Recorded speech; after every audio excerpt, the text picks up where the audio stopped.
नमस्कार दोस्तों, स्वागत है आपका प्रगति एमपीपीएससी की यूट्यूब चैनल पर। अब हम अगस्त 2022 में विज्ञान एवं प्रौद्योगिकी के क्षेत्र में चर्चा में रहे महत्वपूर्ण मुद्दों को पढ़ेंगे। इसके अंतर्गत सबसे पहले हम इसरो के SSLV D1 मिशन के बारे में जान लेते हैं। तो इसरो का SSLV D1 मिशन फेल हो गया है और इसी कारण ये चर्चा में रहा है। हालांकि इसरो के सामान्य रूप से मिशन फेल नहीं होते हैं, लेकिन ये मिशन फेल हो गया है।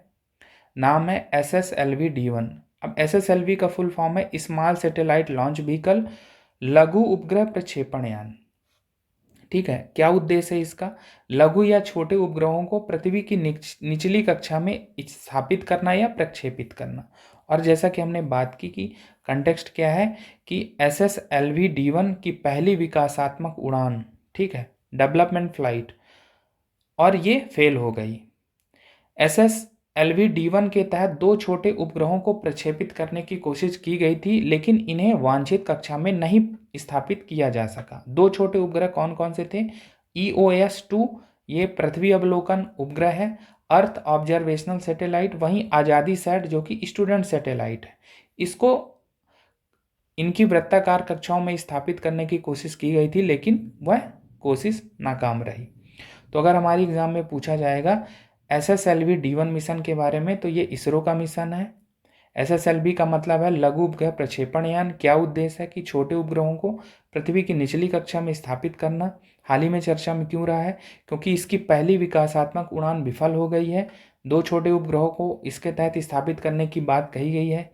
EOS-02 ये पृथ्वी अवलोकन उपग्रह है, अर्थ ऑब्जर्वेशन सैटेलाइट। इसका वजन 135 kg था। वहीं आज़ादी सैट की बात की गई, ये स्टूडेंट सैटेलाइट है, मतलब इसका निर्माण छात्रों द्वारा किया गया है। क्या उद्देश्य था इसका? तो 75 सरकारी ग्रामीण स्कूलों की 750 छात्राओं द्वारा इसका निर्माण किया गया था, जिसके द्वारा आज़ादी के अमृत महोत्सव के तहत अंतरिक्ष में तिरंगा फहराया जाना था। इसे इस प्रकार बनाया गया था कि अंतरिक्ष में इसके सोलर पैनल खुलते ही तिरंगा दिखाई दे। तो आज़ादी सैट स्टूडेंट सैटेलाइट था। आज़ादी के अमृत महोत्सव के तहत झंडा फहराने के लिए इसको प्रक्षेपित किया गया था। ठीक है, तो ये बातें ध्यान रखनी है। चलते हैं आगे और अगली बात देखते हैं। अगली बात, आज़ादी के अमृत महोत्सव के तहत सभी महाद्वीपों के प्रमुख बंदरगाहों के लिए भारतीय नौसैनिक युद्धपोतों की यात्रा हुई। कब? अगस्त 2022 में। ठीक है, लेकिन अंटार्कटिका महाद्वीप को छोड़कर आज़ादी के अमृत महोत्सव के तहत सभी महाद्वीपों के प्रमुख बंदरगाहों के लिए भारतीय नौसैनिक युद्धपोतों की यात्रा हुई है अगस्त 2022 के तहत। अब क्या किया गया?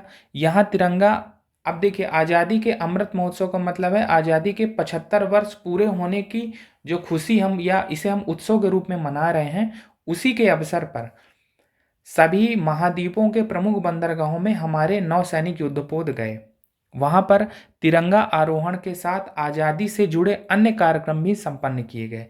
जैसे कुछ उदाहरण इसमें बताए गए हैं कि INS चेन्नई व INS बेतवा ओमान में मस्कट में गए, INS सरयू सिंगापुर गया, INS त्रिकंद कीनिया में गया। तो ये बातें हैं, तो ये छोटी सी जानकारी है, ध्यान रखना है। चलते हैं आगे और अगली बात देखते हैं। अगली बात महत्वपूर्ण है। अगली बात अमेरिकी नौसेना के युद्धपोत चार्ल्स ड्रू से संबंधित है। अब हाल ही में चर्चा में ये क्यों रहा है? USNS चार्ल्स ड्रू क्यों चर्चा में रहा है? तो अमेरिकी नौसेना का ये युद्धपोत है। अब ये मरम्मत के लिए भारत आया, इसलिए ये चर्चा में रहा। अमेरिकी नौसेना ने अपने युद्धपोत चार्ल्स ड्रू को मध्य यात्रा मरम्मत के लिए भारत भेजा और इसीलिए चर्चा में रहा है। मध्य यात्रा मरम्मत के लिए कहाँ पहुंचा भारत में? तो भारत में चेन्नई के निकट एन्नोर के कट्टुपल्ली तट पर LNT शिपयार्ड में इसकी मरम्मत की गई। कुछ और बातें जानते हैं मध्य यात्रा मरम्मत से संबंधित। तो भारत में अमेरिकी नौसेना के जहाज की यह पहली मध्य यात्रा मरम्मत है। अप्रैल 2022 में भारत अमेरिका 2+2 वार्ता संपन्न हुई और दोनों देशों के बीच जहाज़ों के मध्य यात्रा मरम्मत संबंधी सहमति यहीं बनी थी और उसी के आधार पर अमेरिकी नौसेना का युद्धपोत भारत में मरम्मत के लिए आया। अगर पूछा जाएगा कि चार्ल्स ड्रू के बारे में तो ये बातें हमें ध्यान रखनी है। चलते हैं आगे और अगली बात देखते हैं। अगली बात INAS 314 से संबंधित है। ये INAS 314 है क्या? यह पोरबंदर गुजरात स्थित एक फ्रंटलाइन नवल एयर स्क्वाड्रन है। INAS का फुल फॉर्म क्या है? Indian Naval air squadron. Squadron का मतलब होता है सैन्य विमानों या सैन्य पोतों का एक ग्रुप या समूह। ठीक है, तो अभी ये हाल ही में क्यों चर्चा में रहा INAS 314? जैसा कि हमने बताया कि ये कहाँ स्थित है, पोरबंदर गुजरात में स्थित है और एक front line Naval air squadron है। यह अत्याधुनिक डोर्नियर 228 समुद्री निगरानी विमान संचालित करता है। हाल ही में चर्चा में क्यों रहा है? क्योंकि भारतीय नौसेना की जो महिला चालक दल है उन्होंने डोर्नियर 228 पर सवार होकर अरब सागर के ऊपर पहला स्वतंत्र समुद्री निगरानी मिशन पूरा किया और इसीलिए चर्चा में रहा है INAS 314। तो अगर हमारे एग्जाम में पूछा जाएगा कि महिला चालक दल के द्वारा पहला स्वतंत्र निगरानी मिशन पूरा किया गया तो उसमें कौन से विमान के द्वारा निगरानी की गई, तो डोर्नियर 228 के द्वारा। कहाँ की गई, तो पोरबंदर स्थित INAS 314 में। अब 5 महिलाओं का ये जो महिला चालक दल था, 5 महिलाओं का चालक दल था जिसकी मिशन कमांडर कौन थी? लेफ्टिनेंट कमांडर आंचल शर्मा। ये बातें हैं, थोड़ी ध्यान रखनी है। चलते हैं आगे और अगली बात देखते हैं। अगली बात दनूरी से संबंधित है। अगर पूछा जाएगा कि दनूरी क्या है तो ये दक्षिण कोरिया का पहला चंद्र मिशन है या चंद्रमा मिशन है। इसका ऑफिशियल नेम क्या है? दक्षिण कोरिया का जो ये चंद्रमा मिशन है तो पाथफाइंडर लूनर ऑर्बिटर। ठीक है, अब इसका प्रक्षेपण किया गया है स्पेस एक्स के फॉल्कन रॉकेट के द्वारा। कहाँ से? फ्लोरिडा के केप केनेवरल स्पेस स्टेशन से। ठीक, तो ये बातें ध्यान रखनी है। कब किया गया? अगस्त 2022 में। अब ऐसा माना जा रहा है कि दिसंबर तक ये चंद्रमा की कक्षा में पहुंच जाएगा। दक्षिण कोरिया का एक लक्ष्य है इस चंद्र मिशन से कि चंद्रमा की सतह पर 2030 तक उपग्रह उतारना। ठीक है, महत्वपूर्ण बात यही है कि अगर दनूरी के बारे में पूछा जाएगा तो दनूरी क्या है? दक्षिण कोरिया का पहला चंद्रमा मिशन है। ठीक है, हाल ही में विगत वर्ष में जून 2022 की बात है, नूरी भी चर्चा में रहा है। नूरी NURI क्यों चर्चा में रहा है, क्या है ये? तो ये दक्षिण कोरिया का स्वदेशी रॉकेट है। अगर नूरी के बारे में पूछा जाएगा तो ये दक्षिण कोरिया का स्वदेशी रॉकेट है। ठीक है, नूरी। जून 2022 में दक्षिण कोरिया ने नूरी के जरिए एक उपग्रह की पृथ्वी से 700 किलोमीटर की ऊंचाई पर सफलतापूर्वक स्थापना की और जून 2022 में नूरी इसीलिए चर्चा में रहा है। तो नूरी के बारे में पूछा जाएगा, दनूरी के बारे में पूछा जाएगा तो ध्यान रखना कि इनका संबंध दक्षिण कोरिया से है। नूरी तो एक स्वदेशी रॉकेट है, वहीं दनूरी दक्षिण कोरिया का पहला चंद्रमा मिशन है और इसका प्रक्षेपण किया गया स्पेस एक्स के द्वारा। कहाँ से? फ्लोरिडा से। ये बातें ध्यान रखनी है। चलते हैं आगे और अगली बात देखते हैं। अगली बात पिच ब्लैक जो कि युद्धाभ्यास है उससे संबंधित है। अब पिच ब्लैक 16 देशों का द्विवार्षिक वायु सैनिक युद्धाभ्यास है। ठीक है, हाल ही में चर्चा में क्यों रहा? क्योंकि इसका आयोजन ऑस्ट्रेलिया के डार्विन शहर में हुआ। ठीक है, 16 देशों में भारत इसमें सम्मिलित था। ठीक है, भारत के अलावा जापान, अमेरिका, जर्मनी आदि देश भी थे और इसका आयोजन जैसा कि हमने कहा कि ऑस्ट्रेलिया के डार्विन शहर में हुआ अगस्त सितंबर 2022 में। तो अगर पूछा जाएगा कि पिच ब्लैक क्या है तो ये द्विवार्षिक वायु सैनिक युद्धाभ्यास है। क्या भारत इसमें सम्मिलित हुआ? हाँ। कितने देश इसमें सम्मिलित हुए? तो 16 देश। ठीक है, चलते हैं आगे और अगली बात देखते हैं। अगली बात बिना बैक्स के बारे में है। ये भी आर्मी एक्सरसाइज है या मिलिट्री एक्सरसाइज है। किन देशों के बीच? वियतनाम और इंडिया के बीच। इसका नाम आप देखेंगे तो Vietnam India bilateral army exercise. इसका आयोजन हाल ही में हुआ है। कहाँ? हरियाणा के पंचकुला यानी भारत में इसका आयोजन हुआ है। कब? अगस्त 2022 में, 1 से 18 अगस्त 2022 में। एक बात इसमें ध्यान रखना है कि यह पहला अवसर था जब वियतनाम की पीपुल्स आर्मी ने किसी विदेशी सेना के साथ मिलकर कोई फील्ड प्रशिक्षण किया है। तो इन सब अर्थों में ये महत्वपूर्ण है। बिनबैक्स, इसका आगामी जो संस्करण है वो 2023 में वियतनाम में आयोजित होगा। तो अगर पूछा जाएगा बिनबैक्स के बारे में तो ये वियतनाम इंडिया की बाइलेटरल आर्मी एक्सरसाइज है जिसका आयोजन पंचकुला हरियाणा में किया गया 2022 में। चलते हैं अगली बात देखते हैं। अगली बात अभ्यास उदार शक्ति के बारे में है। उदार शक्ति एक्सरसाइज जो कि भारत व मलेशिया के बीच पहला वायु सैनिक युद्धाभ्यास है जिसका आयोजन 16 अगस्त 2022 को मलेशिया के कुआंतान में हुआ। ठीक है, तो ये बातें ध्यान रखनी है अभ्यास उदार शक्ति के बारे में। अगली बात एक्सरसाइज अल नजाह के बारे में है। एक्सरसाइज अल नजाह भारत व ओमान के बीच थल सैन्य अभ्यास है जिसका आयोजन 1 से 13 अगस्त 2022 को भारत के राजस्थान में हुआ। तो पूछा जाएगा अगर कि अल नजाह किन देशों के बीच एक्सरसाइज है तो भारत ओमान के बीच थल सैन्य अभ्यास है। कहाँ हुआ इसका आयोजन? 2022 का आयोजन, तो 1 से 13 अगस्त 2022 को राजस्थान में आयोजित हुई। अगली बात वज्र प्रहार से संबंधित है। वज्र प्रहार 2022 जो कि 13वां संस्करण था, इसका आयोजन 8 से 28 अगस्त 2022 को भारत के हिमाचल प्रदेश में हुआ। क्या है ये वज्र प्रहार? वज्र प्रहार का संबंध किन देशों से है? तो भारत और अमेरिका से है। तो भारत और अमेरिका की ये ज्वाइंट स्पेशल फोर्स की एक्सरसाइज है, संयुक्त विशेष सैन्य बलों का अभ्यास है। ये पूछा जा सकता है कि वज्र प्रहार में कौन कौन से देश सम्मिलित हैं।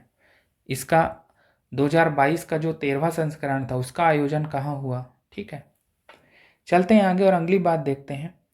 अगली बात अर्थ ओवरशूट डे 2022 के बारे में है, यानी 2022 का अर्थ ओवरशूट डे कब मनाया गया? तो 28 जुलाई 2022 को। अब हम अर्थ ओवरशूट डे के बारे में जान लेते हैं, तभी हमें पता चलेगा कि 28 जुलाई को क्यों मनाया गया। तो अर्थ ओवरशूट डे का तात्पर्य है किसी कैलेंडर वर्ष में उस तिथि से है जिस दिन मानव ने उस वर्ष के लिए उपलब्ध प्राकृतिक संसाधनों का संपूर्ण उपभोग कर लिया है। तो ये केवल अनुमान मात्र है। इस वर्ष 2022 में यह दिन कब आया? 28 जुलाई को आया, यानी 28 जुलाई को जो वर्ष 2022 के लिए उपलब्ध प्राकृतिक संसाधन है उनका संपूर्ण उपभोग कर लिया गया है। तो ध्यान रखना है वर्ष 2021 के लिए ये जो तिथि थी वो कब थी? 29 जुलाई थी 2021 के लिए। 2020 के लिए यह तिथि कब थी? 22 अगस्त थी। अभी 2022 के लिए अर्थ ओवरशूट डे 28 जुलाई को मनाया गया, जैसा कि हमने बात की कि ये ऐसी तिथि है जिस दिन मानव ने उस वर्ष के लिए उपलब्ध प्राकृतिक संसाधनों का संपूर्ण उपभोग कर लिया है। चलते हैं आगे और अगली बात देखते हैं। अगली बात स्पार्क से संबंधित है। पूछा जाएगा कि स्पार्क क्या है?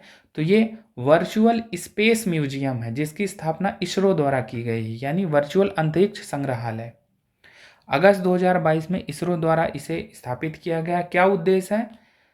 वर्चुअल स्पेस जो म्यूजियम है वो इसरो के विभिन्न स्पेस मिशनों की वर्चुअल तरीके से लोगों की जानकारी उपलब्ध कराएगा, यानी इसरो के जो भी मिशन हैं उनको आप देख सकते हैं इस पोर्टल पर या इस म्यूजियम पर।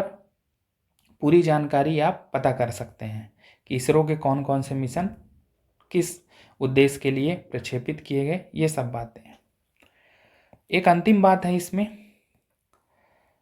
इजरायली वैज्ञानिकों ने पहली बार स्टेम सेल से कृत्रिम भ्रूण विकसित करने में सफलता प्राप्त की है और इसीलिए स्टेम सेल चर्चा में आया है। अगर पूछा जाएगा कि हाल ही में किस देश के वैज्ञानिकों ने पहली बार स्टेम सेल से कृत्रिम भ्रूण विकसित करने में सफलता प्राप्त की है तो उसका नाम होगा इजराइल।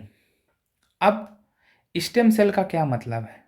स्टेम सेल का मतलब है कि ये ऐसी मूल कोशिका होती है जो शरीर के किसी भी अंग को विकसित करने में सक्षम होती है, यानी ये एक अविभाजित कोशिका है जिसमें शरीर के किसी भी अंग की कोशिका का विकास किया जा सकता है। ठीक है, अभी हाल ही में इजरायली वैज्ञानिकों ने चूहे की स्टेम सेल से ये भ्रूण को विकसित किया, यानी स्टेम सेल से कोई भी भ्रूण बना लिया, कोई अंग बना लिया। ठीक है, तो इन अर्थों में ये महत्वपूर्ण है, इन्फॉर्मेशन ध्यान रखना है। चलते हैं आगे। अब हम अगस्त 2022 के आर्थिक परिदृश्य को देख लेते हैं। इसमें सबसे पहली बात आकाशा एयरलाइंस के बारे में है। हाल ही में आकाशा एयरलाइन की पहली व्यावसायिक उड़ान हुई 7 अगस्त 2022 को, इसीलिए चर्चा में रही है। तो आकाशा एयर देश में निजी क्षेत्र की विमान सेवा कंपनी है। जैसा कि अभी हमने बात की, क्यों चर्चा में रही, क्योंकि मुंबई से अहमदाबाद के बीच इसकी पहली उड़ान हुई 7 अगस्त 2022 को। अब हम आकाशा एयर के बारे में अगर कुछ बातें जानें तो इसकी स्थापना हुई थी दिसंबर 2021 में, और इसके मालिक हैं कौन? राकेश झुनझुनवाला, जिनका अगस्त में ही निधन हो गया। अब ठीक है, 14 अगस्त 2022 को। तो अगर पूछा जाएगा आकाशा एयरलाइन के बारे में तो ध्यान रखना है। चलते हैं आगे और अगली बात देखते हैं। अगली बात फॉर्च्यून ग्लोबल 500 लिस्ट 2022 के बारे में है। फॉर्च्यून क्या है यहाँ? फॉर्च्यून अमेरिकी वाणिज्यिक पत्रिका है और इसने एक सूची जारी की है विश्व की शीर्ष 500 कंपनियों की, यानी फॉर्च्यून की विश्व की 500 बड़ी कंपनियों की वर्ष 2022 की सूची है फॉर्च्यून ग्लोबल 500 लिस्ट। ठीक है, अब इसमें हम देखेंगे अगर कि विश्व की शीर्ष कंपनियों में पहले स्थान पर कौन रही है, तो अमेरिका की वॉलमार्ट, जो कि रिटेल क्षेत्र से संबंधित है, फॉर्च्यून ग्लोबल 500 की लिस्ट में पहले स्थान पर रही है। वहीं दूसरे स्थान पर अमेरिका की ही अमेजॉन रही है। अमेजॉन क्या है? इंटरनेट सेवाएं एवं रिटेलिंग कंपनी है। तीसरे स्थान पर चीन की स्टेट ग्रिड रही है। इसका संबंध एनर्जी, ऊर्जा क्षेत्र से है।